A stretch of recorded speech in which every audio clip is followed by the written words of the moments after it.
মহিলাকে অপহরণের অভিযোগে বিধাননগর থেকে একজনকে গ্রেফতার করল অসম পুলিশ। ধৃতের নাম কনকন ভট্টাচার্য, অসমের বাসিন্দা। উদ্ধার হয়েছে অপহৃত মহিলা।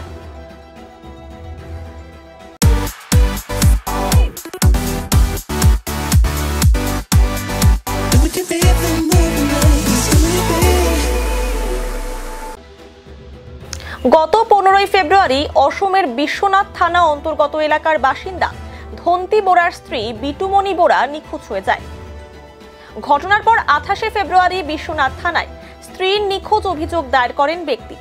সেই অভিযোগের ভিত্তিতে তদন্তে নেমে অসম পুলিশ জানতে পারে বিটুমণি শিলিগুড়ি সংলগ্ন বিধাননগরে রয়েছে। এরপর দার্জিলিং জেলার বিধাননগর থানার পুলিশের সহযোগিতায় মহিলাকে উদ্ধার করা হয়। মহিলাকে অপহরণের অভিযোগে গ্রেফতার করা হয় কনকন ভট্টাচার্যকে।